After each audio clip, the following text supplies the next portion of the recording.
Hi all, welcome to Jo movie world. 2025 ഞാൻ കണ്ട മികച്ച സിനിമകളെ കുറിച്ച് പറയണം വന്നേക്കുന്നത്. ബെസ്റ്റ് മൂവീസ് ഓഫ് 2025 എന്റെ ഒരു പേഴ്സണൽ എനിക്ക് അനുഭവപ്പെട്ട രീതിയിൽ എനിക്ക് തോന്നിയ മികച്ച 2025 സിനിമകളെ കുറിച്ച് പറയാനാണ് വന്നിരിക്കുന്നത്. ഇത് ഇങ്ങനെ തന്നെ നിങ്ങൾക്ക് ആവണമെന്ന് ഒരു നിർബന്ധമില്ല. നിങ്ങൾക്ക് വേറെ സിനിമകളായിരിക്കാം നിങ്ങളുടെ ഒരു ബെസ്റ്റ് ലിസ്റ്റിൽ അല്ലെങ്കിൽ ഫേവറേറ്റ് ലിസ്റ്റിൽ ഉണ്ടാവുക. അപ്പൊ അത് നിങ്ങൾക്ക് എന്റെ കമന്റ് സെക്ഷനിൽ പങ്കുവയ്ക്കാം. അപ്പൊ അത് അങ്ങനെ ഒരു ഒരു നല്ലൊരു ഒരു ചർച്ച ആവട്ടെ നമ്മുടെ ഈ ഒരു വീഡിയോന്റെ കമന്റ് സെക്ഷനിൽ. അപ്പൊ എനിക്ക് എന്റെ ഒരു ഒപ്പീനിയനിൽ എനിക്ക് പലതരത്തിൽ എക്സ്പീരിയൻസ് നല്ല ഒരു എന്താ പറയാ ത്രില്ലിങ് അല്ലെങ്കിൽ ഗൂസ് ബംസ് തന്ന അല്ലെങ്കിൽ നല്ല ഇമോഷണൽ ഫീലിംഗ് തന്ന പല ജോണറിലുള്ള പല ഭാഷകളിലുള്ള പ്രധാനമായും മലയാളം, ഇംഗ്ലീഷ്, ഹിന്ദി, തമിഴ് തുടങ്ങിയ ഭാഷകളിൽ നിന്ന് എനിക്ക് ഇഷ്ടപ്പെട്ട സിനിമകളെ കുറിച്ച് പറയാനാണ് വന്നേക്കുന്നത്. ആദ്യം ഇതിൽ പറയാനുള്ളത് എനിക്ക് പീക്ക് എക്സ്പീരിയൻസ് തോന്നിയത് രണ്ട് സിനിമകളാണ്. ഒന്ന് തുടരും സിനിമയില് ലാലേട്ടന്റെ ആ പോലീസ് സ്റ്റേഷനിലത്തെ ആ ഒരു സീനും ആ ജമ്പും അത് തന്ന ഒരു ഗൂസ് ബംസ് എന്ന് പറയുന്നത് പറഞ്ഞറിയിക്കാൻ പറ്റില്ല. 3 തവണ തിയേറ്ററിൽ പോയി കണ്ടതാണ്. 3 തവണയും കിട്ടിയ ഒരു ഇമ്പാക്ട് ഭയങ്കരമാണ്. പിന്നെ പറയാനുള്ളത് F1 പടത്തില് ക്ലൈമാക്സിൽ ആ റേസിംഗ് ജയിക്കുമ്പോൾ ഉണ്ടാവുന്ന ഒരു ഫീല്, അതും എനിക്ക് അത്രയും സന്തോഷത്തിൽ അത്രയും എൻജോയ് ചെയ്തൊരു വേറൊരു മൊമെന്റ് ഇല്ല.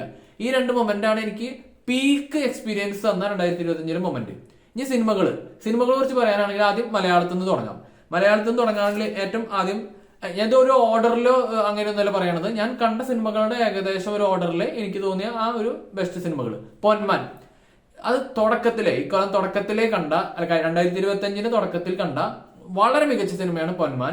ബേസിൽ ജോസഫിന്റെ പി രാജേഷ് എന്ന് പറഞ്ഞ അജേഷ് എന്ന് പറഞ്ഞ ക്യാരക്ടർ അൺബിലീവബിൾ അഭിനയാണ്. ബേസിൽ ജോസഫിനെ ഇങ്ങനെ നിങ്ങൾ കണ്ടിട്ടുണ്ടാവില്ല. ഈ പടം തിയേറ്ററിൽ ചെറിയ വിജയമായിരുന്നു. കുറെ പേര് ഇത് കണ്ടിട്ടുണ്ടാവില്ല. അപ്പൊ ഇത് നിങ്ങൾ കാണണം. ഇപ്പൊ OTT അവൈലബിൾ ആണ്, കണ്ടു നോക്കുക. പിന്നെ രേഖാചിത്രം തിയേറ്ററിൽ നല്ല വിജയമായിരുന്നു. ആസിഫ് അലി, അപർണ, മമ്മൂക്കയുടെ ഒക്കെ ഉള്ള ഒരു 40 വർഷത്തെ ഒരു മിസ്റ്ററി പറയുന്ന പടമായിരുന്നു രേഖാചിത്രം. വളരെ നല്ലൊരു അനുഭവമായിരുന്നു. പിന്നെ ഓഫീസർ ഡ്യൂട്ടി, കുഞ്ചാക്കോ ബോബനെ ഇതിനു മുമ്പ് ഇങ്ങനത്തെ ഇത്രയും ഇന്റൻസ് ആയിട്ട് ഇത്രയും ബോൾഡ് ആയിട്ട് കണ്ടിട്ടില്ല. അത് ക്യാരക്ടറിന്റെ ഇൻട്രൊഡക്ഷൻ തൊട്ടിട്ട് അങ്ങനെയായിരുന്നു. അപ്പൊ എനിക്ക് വളരെയധികം ഇഷ്ടപ്പെട്ട തിയേറ്ററിൽ ഈ പടം 3 തവണ പോയി കണ്ട് എനിക്ക് വളരെയധികം ഇഷ്ടപ്പെട്ട വളരെ ഒരു മികച്ച അനുഭവമായി തോന്നിയ പടമാണ് ഓഫീസർ ഡ്യൂട്ടി. പിന്നെ നേരത്തെ പറഞ്ഞ പോലെ ലാലേട്ടന്റെ തുടരും, അത് തന്ന അനുഭവം പറഞ്ഞറിയിക്കാൻ പറ്റാത്തതാണ്. ഇത് ഞാൻ റിവ്യൂ ചെയ്തതാണ്. എന്റെ വീഡിയോ എന്റെ ചാനലിൽ അവൈലബിൾ ആണ്, കണ്ടു നോക്കാവുന്നതാണ്. അതിനെക്കുറിച്ച് എന്താ പറയാ, ലാലേട്ടന്റെ എല്ലാ തരത്തിലുള്ള ഇമോഷൻസും കൈകാര്യം ചെയ്തിട്ടുള്ള ഒരു ഇമോഷണൽ റോളർ കോസ്റ്റർ ആയിട്ടുള്ള ബെസ്റ്റ് വില്ലനുള്ള വളരെ മികച്ച തിയേറ്ററിലെ അനുഭവമാണ് തുടരും. പിന്നെ ഫെമിനിസ്റ്റ് ഫാത്തിമ, ഇത് ചിലപ്പോൾ നിങ്ങൾ ഭൂരിഭാഗം പേര് ചിലപ്പോൾ കണ്ടിട്ടുണ്ടാവില്ല, കേട്ടിട്ടുണ്ടാവില്ല. ഈ അടുത്ത് സ്റ്റേറ്റ് അവാർഡ് കിട്ടി. ഷംല ഹംസയ്ക്ക് ഇതിന് സ്റ്റേറ്റ് അവാർഡ് കിട്ടി ബെസ്റ്റ് ആക്ട്രസിന്. ഒരു മുസ്ലിം മറ്റേ വിഭാഗത്തിന്റെ അവരുടെ വുമൺസിന്റെ ഒരു അവസ്ഥ വളരെ സാറ്ററിക്കലായിട്ടും തമാശ രൂപേണയും ആശാഭാസത്തിന്റെ രൂപേണയും അവതരിപ്പിച്ച വളരെ മികച്ചൊരു സിനിമയാണ് ഫെമിനിസ്റ്റ് ഫാത്തിമ. ഇപ്പൊ മനോരമ മാക്സിൽ അവൈലബിൾ ആണെന്ന് തോന്നുന്നു. അപ്പൊ അത് കണ്ടു നോക്കുക. നല്ലൊരു സിനിമയാണ്. നിങ്ങൾ കണ്ടാൽ നിങ്ങൾക്കത് ഇഷ്ടപ്പെടുന്നതാണ് തോന്നുന്നത്. പിന്നെ അവിഹിതം, ഇതും തിയേറ്ററിൽ വളരെ വിജയിച്ച ഒരു പടമല്ല, ഹോട്ട്സ്റ്റാറിൽ അവൈലബിൾ ആണ്. ഇതും നല്ലൊരു സോഷ്യൽ റെലവെന്റ് ഉള്ള പ്രസക്തിയുള്ള എന്നാൽ ഫൺ മുഖേന അവതരിപ്പിച്ച ഒരു പടമാണ് അവിഹിതം. കണ്ടു നോക്കാവുന്നതാണ്. വളരെ മികച്ചൊരു സിനിമയായിട്ടാണ് എനിക്ക് തോന്നിയത്. പിന്നെ നിങ്ങളെല്ലാവരും ഭൂരിഭാഗം പേര് കണ്ടിട്ടുണ്ടായിരിക്കും പ്രണവിന്റെ DS ഇറ. ഒരു ഹൊറർ പടങ്ങളിൽ വെച്ച് നോക്കുമ്പോൾ ഒരു എന്താ പറയാ ജംപ് സ്കെയർ കൊണ്ട് ഞെട്ടിക്കുന്നതിനെക്കാട്ട് ഉപരി ഒരു അഭിനയത്തിന്റെ ഒരു തലത്തിലേക്ക് കൊണ്ടുപോയി പ്രണവ് മോഹൻലാലിനെ വെച്ചിട്ട് എടുത്ത നല്ല ഒരു പടമാണ് DS ഇറ. ഹൊറർ ഒരു പടങ്ങളെ നോക്കുമ്പോൾ അത് എനിക്ക് വളരെ ഒരു മികച്ച അനുഭവമായിട്ട് തോന്നി. പിന്നെ എക്കോ ഇപ്പോ റീസെന്റ്ലി ഇപ്പോ OTT വന്നിട്ടുള്ളൂ. എന്താ പറയാ, അത് നിങ്ങൾ കണ്ടറിഞ്ഞ് ആസ്വദിക്കേണ്ട ഒരു ബ്യൂട്ടിഫുൾ മിസ്റ്ററി അനുഭവമാണ് എക്കോ. അപ്പൊ ഇപ്പൊ കണ്ടു നോക്കുക. ഇപ്പൊ അവൈലബിൾ ആണ്. നിങ്ങൾക്ക് അത് ഇഷ്ടപ്പെടാൻ വളരെയധികം ചാൻസ് ഉണ്ട്. കിഷ്കിന്താൻ ടീമിന്റെ പടമാണ്. എനിക്കിത് വളരെ ഒരു ബെസ്റ്റ് തിയേറ്ററിക്കൽ എക്സ്പീരിയൻസ് ആയിരുന്നു എക്കോ.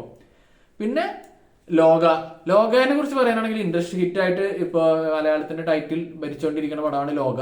ഒരു ഫീമെയിൽ ഓറിയന്റഡ് ആയിട്ട് വന്ന് ഇതിൽ വാമ്പയർ, പ്രേതം അല്ലെങ്കിൽ സൂപ്പർ ഹീറോ ഇതിനൊക്കെ ഒരു പുതിയ പരിവേഷം നൽകി വല്ലാത്തൊരു തിയേറ്ററിക്കൽ എക്സ്പീരിയൻസ് തന്ന വളരെ മികച്ച ഒരു തിയേറ്ററിക്കൽ അനുഭവമായിരുന്നു ലോക. അപ്പൊ അത് എന്റെ ബെസ്റ്റ് ഫിലിംസിലുള്ള പടമാണ് ലോക. പിന്നെ ഇപ്പൊ റീസെന്റ്ലി ഇപ്പൊ സക്സസ്ഫുൾ ആയി ബ്ലോക്ക് ബസ്റ്ററായി ഈ പറഞ്ഞുകൊണ്ടിരിക്കുന്ന നേരത്ത് 100 കോടി അടിച്ച സർവമായ. ഈ സർവമായ ചിലപ്പോൾ എന്തുകൊണ്ട് ബെസ്റ്റ് നിങ്ങൾ ചോദിച്ചേക്കാം. അത് എന്നെ സംബന്ധിച്ചിടത്തോളം എനിക്കിത് വളരെയധികം സന്തോഷം ലഭിച്ച ഒരു സിനിമയാണ് തിയേറ്ററിൽ നിന്ന് കണ്ടപ്പോൾ.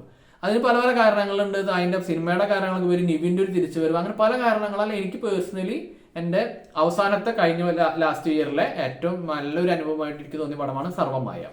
ഇനി മറ്റു ഭാഷകളിലേക്ക് പറയാനാണെങ്കിൽ തമിഴിൽ കുറെ സിനിമകളുണ്ടെങ്കിൽ എനിക്ക് വളരെ ചുരുക്കം ചില ടൂറിസ്റ്റ് ഫാമിലി, ഒരു മറ്റേ എന്താ പറയുക ശ്രീലങ്കയിൽ നിന്ന് വന്നിട്ടുള്ള ഫാമിലീസിന്റെ കാര്യങ്ങൾ പറയുന്ന ടൂറിസ്റ്റ് ഫാമിലി ഒരു നല്ല അനുഭവമായിരുന്നു. വിക്രമിന്റെ വീരൻ ദൂരൻ സൂരൻ എന്ന് പറഞ്ഞ പടം നല്ലൊരു അനുഭവമായിരുന്നു. പിന്നെ ഇപ്പൊ റീസെന്റ്ലി കണ്ട ബൈസൺ കാലമടൻ. ഒരു മിനിറ്റ്, മലയാളത്തില് കുറച്ച് സ്പെഷ്യൽ മെൻഷൻസ് പറയാൻ വിട്ടുപോയി. കളം കാവല്, ഹൃദയപൂർവം, റോന്ത്, ഇങ്ങനത്തെ പടങ്ങളൊക്കെ അത്യാവശ്യം നല്ല ഒരു ഇമ്പാക്ട് ക്രിയേറ്റ് ചെയ്ത പടങ്ങൾ തന്നെയാണ്, നല്ല സക്സസ്ഫുൾ ആയിരുന്നു. അപ്പൊ അത് ഒരു സ്പെഷ്യൽ മെൻഷൻ എന്ന രീതിയിൽ പറഞ്ഞത് മാത്രം.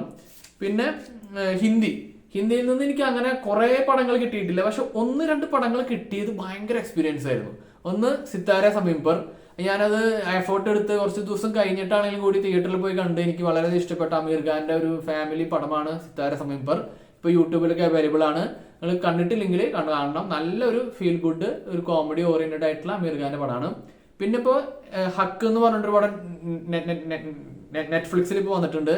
ആ പടം ഇമ്രാൻ ഹഷ്മിയുടെയും യാമിക ദത്തിന്റെയും ഒക്കെ വളരെ മികച്ച പെർഫോമൻസിലുള്ള സോഷ്യലി റെലവെന്റ് ആയിട്ടുള്ള നല്ല റിയലിസ്റ്റിക് ആയിട്ട് എടുത്ത റിയൽ ഇവന്റിനെ ബേസ് ചെയ്തിട്ടുള്ള പടമാണ് ഹക്ക്.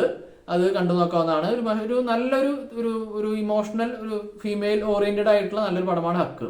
പിന്നെ എന്താ പറയുക, ലേറ്റസ്റ്റ് ആണെങ്കിലും ഇപ്പൊ ഇപ്പോഴും സക്സസ്ഫുൾ റൺ ചെയ്തുകൊണ്ടിരിക്കുന്ന ദുരന്തറിനെ കുറിച്ച് പറയാണ്ടിരിക്കാൻ പറ്റില്ല. കാരണം ഒരു എയർ റേറ്റഡ് ആയിട്ടുള്ള പടം, 3.5 മണിക്കൂറിന്റെ ലെങ്ത്, ഇങ്ങനത്തെ ഒരു ഡാർക്ക് ക്രൈം ഓറിയന്റഡ് പടം, ബ്ലോക്ക് ബസ്റ്റർ സ്റ്റാറ്റസ് അടിച്ച് ഇപ്പൊ ഈ പറഞ്ഞുകൊണ്ടിരിക്കുന്ന നേരത്തെ 800 കോടി അടിക്കുന്ന ഇന്ത്യൻ സിനിമയിൽ തന്നെ 2ാമത്തെ പടം, ഹിന്ദി സിനിമയിലത്തെ ആദ്യത്തെ പടം, 1000 കോടി വരെ ഗ്രോസ് ഇന്ത്യയിൽ നിന്ന് വരാൻ കിട്ടാൻ പോകുന്ന പടം.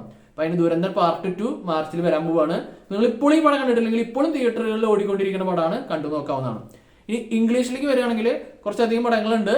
ഇപ്പോൾ പറയുകയാണെങ്കിൽ code stealing, weapons, Zootopia 2, Frankenstein, lost bus, ഇതൊക്കെ ഒരു നല്ല ഒരു എന്താ പറയാ സ്റ്റോറി ഓറിയന്റഡ് ആണെങ്കിലും അതിന്റെ ഒരു അപ്രോച്ചിന്റെ രീതിയിലാണെങ്കിലും എല്ലാം നല്ല രീതിയിൽ വന്ന പടങ്ങളാണ്. പിന്നെ നോസ്ഫെറാറ്റു എന്ന് പറഞ്ഞ പടമുണ്ട്. അത് ഈ ഡ്രാക്കുളയുടെ ഒരു കൈൻഡ് ഓഫ് എന്താ പറയാ അഡാപ്ഷൻ ആണ്, ഇല്ലീഗൽ അഡാപ്ഷൻ എന്ന് വേണമെങ്കിൽ പറയാം. നോസ്ഫെറാറ്റു ഒരു ഗോത്തിക് ഹൊറർ എന്ന രീതിയിൽ വളരെ മികച്ച രീതിയിൽ എടുത്ത പടമാണ് നോസ്ഫെറാറ്റു. പിന്നെ ഞങ്ങൾക്ക് തിയേറ്ററിൽ മിസ്സായി പോയതിൽ വളരെയധികം എനിക്ക് വിഷമം വന്ന പടമാണ് വൺ ബാറ്റിൽ അനദർ, ലിയോണാർഡോ ഡിക്കാപ്രിയോയുടെ. തിയേറ്ററിലേക്ക് മിസ്സായിരുന്നു. അതില് ഞാൻ ഇത്രയും പീക്ക് എക്സ്പീരിയൻസ് കിട്ടുമെന്ന് വിചാരിച്ചില്ല. അതില് വെറും ഒരു ആർട്ട് പടം മാത്രമായിട്ടല്ല, കോമഡി ഓറിയന്റഡ് ആണെങ്കിലും ഡിക്കാപ്രിയോടെയും അതിൽ അഭിനയിച്ച എല്ലാവരുടെയും മികച്ച ചേസ് ഇൻഫിനിറ്റി എന്ന് പറഞ്ഞിട്ട് പുതിയ ആക്ടേഴ്സ് ഉണ്ട്, സ്കിഡിലെ അഭിനയമായിരുന്നു. ഇതിലൊരു ഒരു ഹൈവേ സീക്വൻസ് ഉണ്ട്, മൈൻഡ് ബ്ലോ ആകുന്നില്ല. അമ്മാതിരി രീതിയിലുണ്ട്, എങ്ങനെയാണ് അവർ പുൾ ഓഫ് ചെയ്തെന്ന് പോലും അറിയില്ല. അമ്മാതിരി ഷോട്ടാണ് ആ ഒരു ഹൈവേ സീക്വൻസ്. നിങ്ങൾ പടം കണ്ടാൽ മനസ്സിലാക്കും, മിസ്സാക്കരുത്. ഇപ്പോൾ OTT അവൈലബിൾ ആണെന്ന് തോന്നുന്നു, കണ്ടു നോക്കുക. പിന്നെ പറയാനുള്ളത് നേരത്തെ തുടക്കത്തിലെ പറഞ്ഞ പീക്ക് എക്സ്പീരിയൻസ് ഉള്ള പടങ്ങളിൽ ഒന്നാണ് മിഷൻ ഇമ്പോസിബിൾ 7, ടോം ക്രൂസിന്റെ മിഷൻ ഇമ്പോസിബിളിന്റെ ലെഗസിയുടെ ഒരു എൻഡിങ് ആയിട്ട് വന്ന പടമാണ് മിഷൻ ഇമ്പോസിബിൾ 8 ഫൈനൽ അവേക്കനിങ്. അത് തിയേറ്ററിൽ ഞാൻ കണ്ട എക്സ്പീരിയൻസ് എനിക്ക് പറഞ്ഞറിയിക്കാൻ പറ്റില്ല. ഒരു ഇമോഷണൽ എൻഡിങ് കൂടിയായിരുന്നു, നല്ല ഒരു എൻഡിങ് ആയിട്ടാണ് എനിക്ക് തോന്നിയത്. ചിലപ്പോൾ എല്ലാവർക്കും അങ്ങനെ ആവണമെന്നില്ല, കണ്ടു നോക്കാവുന്നതാണ്. അപ്പോൾ ഏറ്റവും ലാസ്റ്റ് പറയാനാണെങ്കിൽ തുടക്കത്തിൽ പറഞ്ഞ ഒരു പീക്ക് എക്സ്പീരിയൻസ് കിട്ടിയ പടം എന്ന് പറഞ്ഞിട്ടുള്ള F1 കുറിച്ച് പറയുകയാണെങ്കിൽ ഇതുപോലത്തെ മൂവീസ് വളരെ അപൂർവമായിട്ട് വരുള്ളൂ. F1 പോലത്തെ പടങ്ങൾ നിങ്ങൾ വരുമ്പോൾ തിയേറ്ററിൽ തന്നെ കാണണമായിരുന്നു. അത് ഇനിയും കണ്ടിട്ടില്ലെങ്കിൽ നിങ്ങൾ എന്തായാലും കാണണം, അത് വല്ലാത്തൊരു എക്സ്പീരിയൻസ് ആണ്. ആ പടത്തില് റേസിങ്ങിനെ സംബന്ധിച്ചിടത്തൊരു പടമാണെങ്കിൽ കൂടി അതിലൊരു നായകൻ പറയുന്ന ഒരു ഡയലോഗ് ഉണ്ട്. അതിന്റെ ഒരു എക്സ്പീരിയൻസിന്റെ അങ്ങേയറ്റം ഒരു എത്തുമ്പോൾ കിട്ടുന്ന ഒരു ഫീലിനെ കുറിച്ച് പറയുന്ന ഒരു ഡയലോഗ് ഉണ്ട്. I feel like A flying എന്ന് പറയും. അതുപോലെയാണ് സിനിമകൾ കണ്ടു കിട്ടുന്ന ഒരു ഫീലിംഗ് ഉണ്ട്. അതാണ് എനിക്ക് F1 കിട്ടിയത്. F1 പോലത്തെ സിനിമകൾ, തുടരും പോലത്തെ സിനിമകൾ, ലോക പോലത്തെ സിനിമകൾ, എക്കോ പോലത്തെ സിനിമകൾ, അതിലൊക്കെ കിട്ടുന്നത് പറഞ്ഞാൽ നമുക്ക് ആ ഒരു എക്സ്പീരിയൻസിന്റെ പീക്കായിട്ട് കിട്ടുമ്പോൾ എങ്ങനെയാണ് ഫീൽ ചെയ്യണമെന്ന് വെച്ച് കഴിഞ്ഞാൽ ഫീൽ ലൈക്ക് ഫ്ലൈയിങ് ആണ്. അപ്പൊ ഇതൊക്കെയാണ് എന്റെ 2025 ഞാൻ കണ്ട മികച്ച സിനിമകളായിട്ട് എനിക്ക് അനുഭവപ്പെട്ടത്. ഇതിൽ ഞാൻ വിട്ടുപോയതുണ്ടാവാം, പറയാത്തതുണ്ടാവാം, ചിലപ്പോൾ നിങ്ങൾക്ക് തോന്നാത്തത് ഞാൻ പറഞ്ഞിട്ടുണ്ടായിരിക്കാം. അപ്പോൾ ഇത് എന്റെ മാത്രം അഭിപ്രായമാണ്. ഇപ്പൊ നിങ്ങളുടെ ഇഷ്ടപ്പെട്ട സിനിമകൾ 2025 ഏത് ഭാഷയിലായാലും നിങ്ങൾക്ക് പറയാവുന്നതാണ്. എന്റെ കമന്റ് സെക്ഷനിൽ രേഖപ്പെടുത്താം. അപ്പോൾ ഈ വീഡിയോ ഇഷ്ടപ്പെട്ടെങ്കിൽ ലൈക്ക് അടിക്കുക, കമന്റ് അടിക്കുക, സബ്സ്ക്രൈബ് ചെയ്യുക, ഷെയർ ചെയ്യുക.